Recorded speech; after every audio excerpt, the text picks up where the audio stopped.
Kevin here. I'm with two very interesting people that are using video to travel around the world to find 12 children, and they have a very special message as they go to each country to search for these children. I just want to have them talk to us about what it is their mission is and who they are and why this journey to find 12 children around the world. So join with me and let's welcome our new visitors. So tell us a little bit about who you are and what you're doing. Okay, my name is Juan Carlos. And my name is Nalley. We are both from Mexico. A couple of years ago we began with a project related to children, 12 different children from 12 different countries from around the world. And this journey is about to end. We are in the country number 11, so we are very near to the end of the first part of the project. The second part will be the editing of it. So we want to make a documentary related to the year 2012, and therefore the number 12 is what is coming along throughout the project. 12 children, 12 countries, 12 years old. So how have you found these children? Well, it's pretty random. It's pretty much life who choose the children, but we don't have a special procedure to find the children. We just go to a place and we try to make contacts, and that way we have met the children we have in the project. It's pretty much up to life. Right, and is there any common theme between the children, or are they coming from a diverse section of life? Already from the beginning of the project we were trying to look for as diverse as possible, but because we have the limitation of the funding of the project, that is, we are paying with our savings the project, we have not been able to go exactly wherever we wanted to go, rather to the places where we were wishing to know, or plus when we had some contacts. And with that equation we managed to find a very diverse bunch of countries from every continent. And also in that formula we were trying to put different religions, the major religions of the world, different races, and I think the combination so far has been successful in that sense. Most people, when they think of traveling around the world to 12 countries, they think of people who are very wealthy and have large bank accounts to have the ability to do this. But that's really not your situation, is it? That's true. No. So how do you, where do you sleep each night? How do you find places to sleep? There is a combination of how we are handling that. We rely on the previous answer. I said that we have been in countries where we had some contacts. So we went to places, to countries where we knew someone, in some cases, and in some other cases we went there,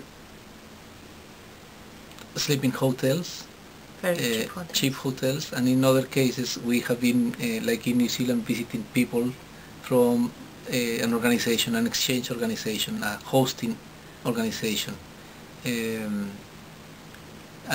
But in every case our budget is always very limited, and many people have been complaining why you never got any funds for it, and then we always answer that it's better to be poor but to be free. So to travel the way we do is not good for the pocket, but it's good for the heart. Yeah. And what are the countries you've been to so far? We have been to, in this second part of the, maybe you explain the first part. The first part, which was a couple of years ago, then there was 2008, it was recorded Hungary in this order: Hungary, Denmark, Senegal, Spain, Egypt and Mexico. Then there was 2009, a year to make again extra savings to complete the second part which is India, Cambodia, Philippines, China. Now we are here in New Zealand, and we are going to USA, United States, to make the 12 children. And then back to Mexico. Yeah, back to put it all together. Put it together. Yeah. Have you had experiences where you have felt your personal safety is in danger? Not at all. I don't think so. So far, no. So far, no.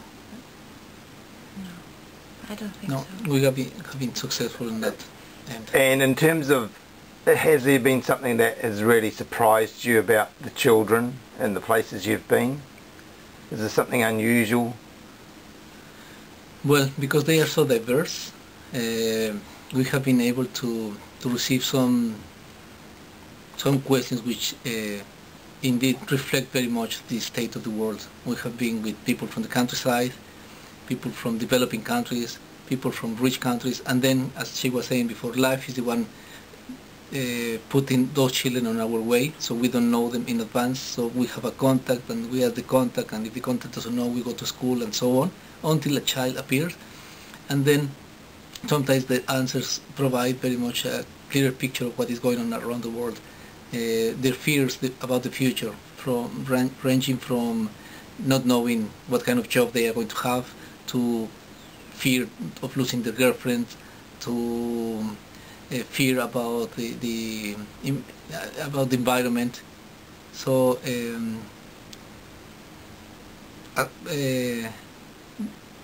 it has been beautiful, not a big surprise, beautiful to see ourselves on each of these children to some extent, and that is the beauty of part of the beauty of the project, to find out our common thing, our universality, which children more or less are expressing regardless of their very extreme cultural difference.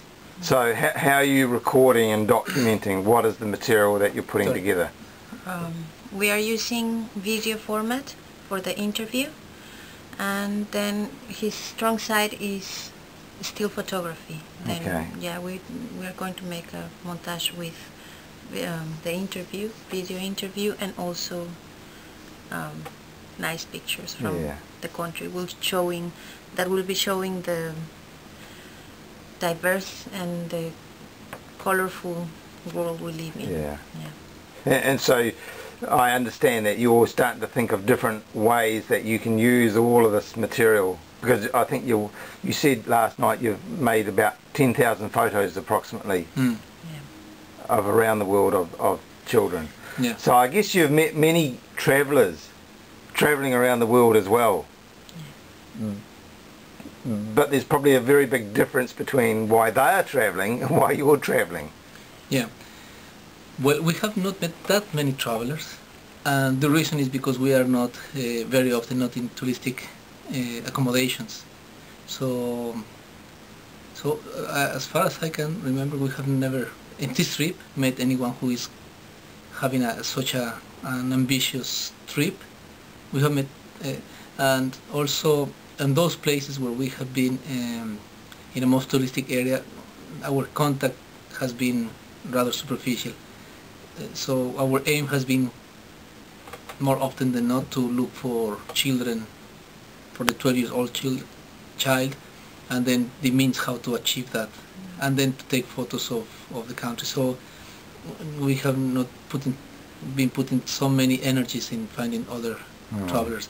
Eventually, occasionally in a train or in a plane or in a bus, but no, we know that there are out there lots of people traveling for different purposes, but so far we have not met anyone with those characteristics.